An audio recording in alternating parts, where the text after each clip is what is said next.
Good morning students. B Ed second year के paper guidance and counselling निर्देशन और परामर्श के अंतर्गत हम लोग व्यावसायिक निर्देशन पर चर्चा कर रहे हैं कि व्यावसायिक निर्देशन क्या है, उसकी किस तरह से आवश्यकता है, उसको किस तरह से हमें व्यावसायिक निर्देशन किया जाना चाहिए, उसकी कैरियर मनोविज्ञान क्या कहता है, रोजगार की सूचना या रोजगार सूचनाएं क्या होती है, किस तरह से ये महत्वपूर्ण है या इसकी आवश्यकता हमें क्यों होगी, इन सब पर चर्चा करने के बाद अब चूंकि ये बात स्पष्ट है कि निर्देशन की अधिकांश रूप से जो आवश्यकता है वो विद्यालयों में होती है। बालक के कैरियर के चुनाव की जहाँ बात आती है, उसके कि आगे इन फ्यूचर को क्या कर सकता है, उसके लिए उसे कैरियर संरक्षण करना होता है और उसी के आधार पर वो विद्यालय में विषयों का चुनाव करता है। तो यहाँ पर एक टीचर या अध्यापक के ऊपर एक महत्वपूर्ण जिम्मेदारी आ जाती है कि आवश्यक नहीं है कि हर विद्यालय में काउंसलर को नियुक्त किया जाए या काउंसलर हो, लेकिन यहाँ पर इस बात को अवश्य ध्यान रखा जाता है कि जब विद्यालयों में जब काउंसलर की नियुक्ति नहीं है तो फिर इस कार्य को कौन पूरा करेगा। तो सारी जिम्मेदारी एक अध्यापक पर या एक शिक्षक के ऊपर आ जाती है। तो इसीलिए शिक्षक और व्यावसायिक जो निर्देशन है इसमें क्या संबंध है, इसे हमें समझना भी आवश्यक है, क्योंकि इस संबंध को समझना इसलिए आवश्यक है क्योंकि एक शिक्षक को ही आगे जाकर अध्यापक को व्यवसाय से संबंधित विभिन्न प्रकार की जानकारियां उपलब्ध करानी होती है, क्योंकि बालक अपनी समस्त जिज्ञासाओं की जो पूर्ति है वो विद्यालय में ही करना चाहता है या कर पाता है। इसीलिए शिक्षक का उत्तरदायित्व बहुत अधिक बढ़ जाता है। इसीलिए शिक्षक एवं व्यावसायिक निर्देशन में क्या संबंध होता है, तो सबसे पहली बात यहाँ पर हम देखेंगे कि इसका संबंध में शैक्षिक निर्देशन व्यावसायिक निर्देशन का आधार है।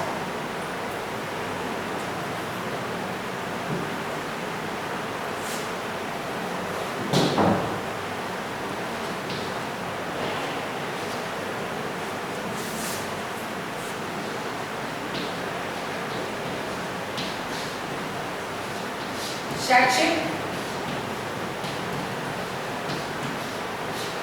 निर्देशन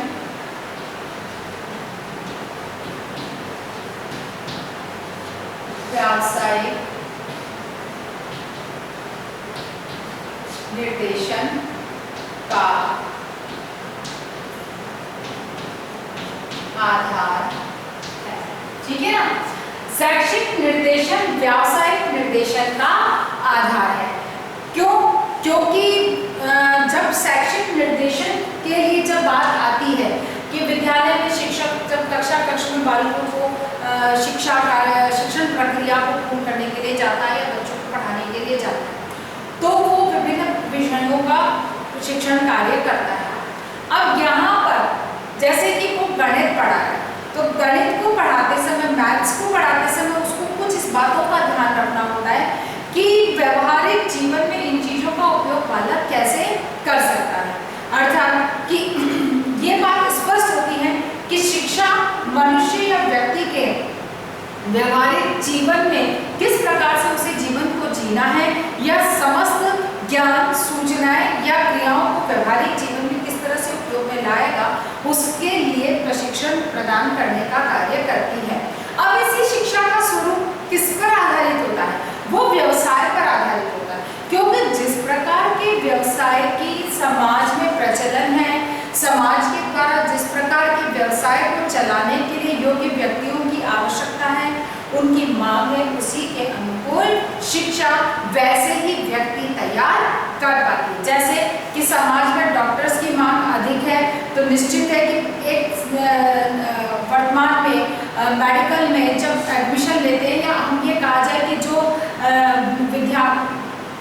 मेडिकल कॉलेजेस की जो सीट्स हैं उनमें जो अब तक संख्या में चुनाव होता था उसमें अब बढ़ोतरी की गई है। कहने का मतलब सीट्स को बढ़ाया गया है। अब यहाँ पर क्यों बढ़ाया गया है? क्योंकि समाज में डॉक्टर्स की मांग बढ़ती चली जा रही है, इसीलिए मेडिकल कॉलेजेस की और नए मेडिकल राजस्थान में और नए मेडिकल कॉलेज की स्थापना की गई और उनमें सीटों की दृष्टिकोण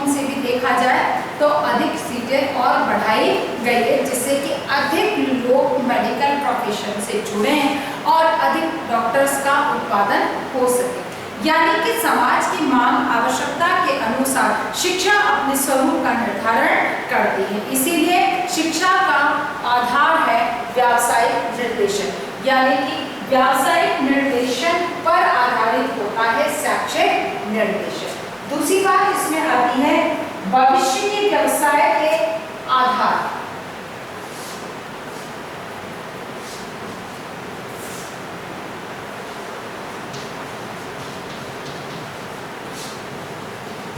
भविष्य के व्यवसाय के आधार, भविष्य के व्यवसाय के आधार विषय का चुनाव। ठीक है ना, कि भविष्य में व्यक्ति को, बालक को किस प्रकार के विषय का चुनाव करना चाहिए, वो इन दोनों के आपसी संबंध पर निर्भर करता है। यानी कि किस प्रकार का व्यवसाय उसे चुनना है, उसी के आधार पर वह शैक्षिक योग्यता को अर्जित करेगा। इसीलिए कहा गया है कि जब शैक्षिक निर्देशन और व्यावसायिक निर्देशन की बात आती है, आपस में संबंध की बात आती है, तो दोनों का बहुत घनिष्ठ संबंध है, क्योंकि शिक्षा भविष्य के लिए बालक को तैयार करती है और उसी के आधार पर भविष्य को ही ध्यान में रखते हुए व्यवसाय के चुनाव की दृष्टि से अपनी शैक्षिक विषय या प्रकरण या कोर्स को वह चुनता है। अगली बात इसके अंतर्गत आती है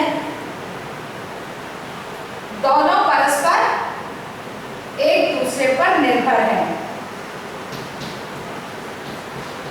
दोनों परस्पर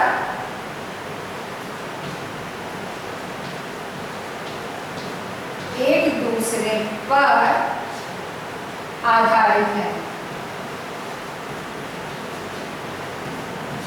ठीक है ना, दोनों कौन, शिक्षा और शैक्षिक निर्देशन और व्यावसायिक निर्देशन दोनों एक दूसरे पर आधारित है। एक के बिना दूसरा के विकास की हम कल्पना नहीं कर सकते हैं, क्योंकि शैक्षिक निर्देशन की प्रक्रिया जब चलाई जाती है, शैक्षिक निर्देशन का कार्य जब किया जाता है, तो उस समय व्यावसायिक निर्देशन टारगेट होता है, क्योंकि आगे भविष्य में बालक को क्या करना, उसका भविष्य कैसा होगा, और व्यावसायिक निर्देशन के आधार पर वर्तमान की शिक्षा को तैयार या उसकी रूपरेखा को तैयार किया जाता है। फॉर एग्जाम्पल, कि हमारी न्यू एजुकेशन पॉलिसी 2020 के अंतर्गत गांधी जी के बुनियादी शिक्षा के जो सिद्धांत थे, उसकी संकल्पना को पुनः जीवित किया गया है। क्यों? क्योंकि एक तरह से अंग्रेजी शिक्षा का, अंग्रेजी माध्यम का जो वर्चस्व बढ़ता चला जा रहा है, उसकी वजह से बालक के विकास का जो क्रम है या विकास की गति है वो धीमी पड़ गई। और यही कारण है कि एक तो वो उस दृष्टिकोण से पिछड़ जाता है, दूसरा वो इस अंग्रेजियत के इतने ज्यादा बुलावे में आ जाता है कि उसे उसकी योग्यता के अनुसार सही व्यवसाय चुनने का उसे कोई अवसर नहीं दिखाई देता है। क्योंकि जब ये हम जो वर्तमान में शिक्षा पद्धति उसके अनुसार क्लियर है, बच्चा या तो लॉ की तरफ जाएगा, मेडिकल साइंस की तरफ जाएगा, इंजीनियरिंग साइंस की तरफ जाएगा, बाकी और कोई वो फोर्स उसे नजर आते ही नहीं। ज़्यादा हुआ तो कॉमर्स है, फिर चार्टर्ड अकाउंटेंट, कंपनी सेक्रेटरीशिप या फिर एनालिटिक जो होता है उनके तरह से वो अपना चुनाव। लेकिन क्या कोई बालक अपने परंपरागत व्यवसाय जो कि इंडिया की, भारत की लाइफलाइन है, क्या उसको चुनना पसंद करता है? नहीं। अब हम कहते हैं कि मिट्टी के बर्तन बनाने का कार्य कौन बच्चा सीखेगा, बात सही है, क्योंकि उसका उतना अधिक आउटपुट या रिटर्न बैक उसको नहीं मिलता है। लेकिन क्रिएटिविटी आप में भी तो होनी चाहिए। जैसे कि गुजरात के कुछ बंदे हैं जिन्होंने मिट्टी के बर्तन बनाने का, जिनका पुश्तैनी कार्य था, अब उसी मिट्टी के बर्तनों को बाकायदा कहना चाहिए कि डिजिटल स्टाइल से बनाकर और उसकी कितने अलग अलग कैटेगरी में बहुत सारे सोर्सेस उन्होंने, जैसे कि ये कहा हमारा रूटीन के जो बर्तन होते हैं या मिट्टी की मटकी होती है, तवा होता है, या ऐसी चीज़ों के साथ में नवीन चीज़ें जैसे मिट्टी का कूलर है, मिट्टी का फ्रिज है, ये तक उन्होंने बनाने का प्रयास किया है और बाकायदा छोटे स्केल पर ये बहुत सक्सेस है भी। तो इसका मतलब क्या हुआ, वो कहीं तो अपनी मिट्टी से जुड़े थे। तो यही बात है कि जब, और इसी कारण इसी चीज को ध्यान में रखते हुए वापस उस बुनियादी शिक्षा का सिद्धांत जो था गांधी जी का, उसकी तरफ पुनः नवीन कल्पना के साथ इसको प्रस्तुत किया गया। उसके पीछे कारण यही है कि शिक्षा का आधार उसी व्यवसाय, पुनः जो समाप्त हो चुके व्यवसाय हैं उन्हें पुनः जीवित करना, क्योंकि वही सभी संसाधन हम बाहर अलग देशों से द्वारा उत्पादित होकर जो हमारे यहाँ से आयात किए जाते हैं उनको हम खरीदते हैं। यानी कि हमारे अपने व्यवसायों को तो हमने समाप्त कर दिया और दूसरों के व्यवसायों को हम जीवन दान प्रदान कर रहे हैं। तो यही कारण है कि हमारी इस शिक्षा नीति में जो हमारे बुनियादी वोकल टू लोकल की कल्पना को पुनः जीवित करने का प्रयास किया गया है। उसके पीछे कारण यही कि ये दोनों आपस में एक दूसरे से संबंधित हैं, क्योंकि नवीन व्यवसाय जो हमारे पुनः जीवित करने हैं व्यवसाय, उनको जीवित करने के लिए शिक्षा ही महत्वपूर्ण साधन है, इसीलिए उसको वापस उपयोग में लाया जाने की बात कही जाती है। फिर नेक्स्ट आता है व्यक्ति में उपस्थित शक्तियों को खोजना।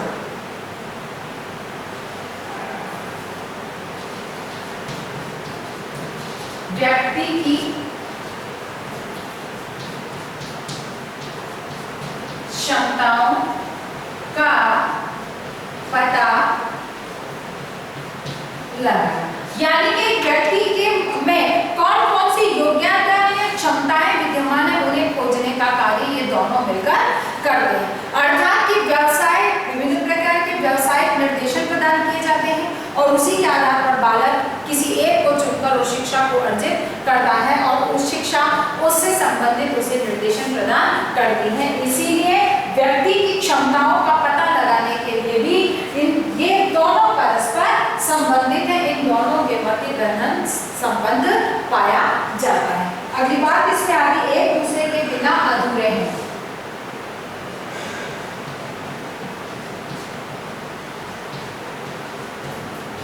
एक दूसरे के बिना अधूरे हैं, यानी कि शैक्षिक और व्यावसायिक निर्देशन दोनों ही एक दूसरे के बिना अधूरे माने जाते हैं, क्योंकि इन दोनों में एक के बिना दूसरे की कल्पना नहीं की जा सकती है। क्यों कि व्यावसायिक मांग नहीं होगी तो शिक्षा उस हिसाब से परिवर्तन नहीं करेगी।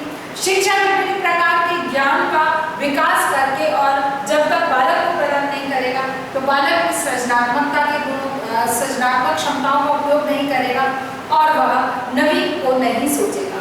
अर्थात कहने का मतलब यह है कि नवीन की तरफ जाने के लिए हमें इन दोनों के परस्पर संबंध को, घनिष्ठ संबंध को समझना होगा। लास्ट हमारा पॉइंट है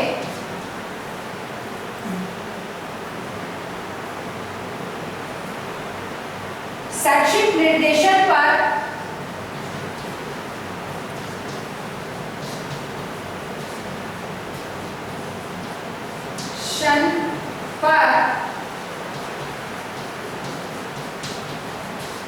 व्यावसायिक निर्देशन का प्रभुत्व है। ठीक है, और यहाँ एक जटिल प्रक्रिया भी है, प्रभुत्व है और जटिल प्रक्रिया भी है। सबसे बड़ी चीज है कि शैक्षिक निर्देशन पे व्यावसायिक निर्देशन का प्रभुत्व है, निश्चित है, क्योंकि व्यावसायिक निर्देशन जिस तरह से दिया जाएगा उसी के आधार पर शैक्षिक निर्देशन की रूपरेखा तैयार होती है। वही ये दोनों आपस में एक जटिल प्रक्रिया है जो कि बहुत सरल या आसान नहीं होती है। क्यों?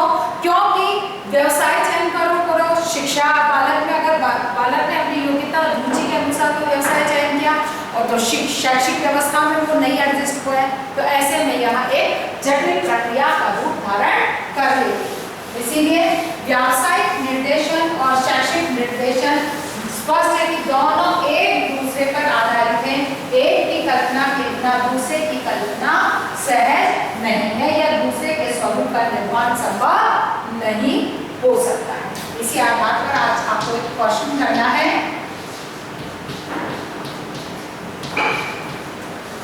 शैक्षिक एवं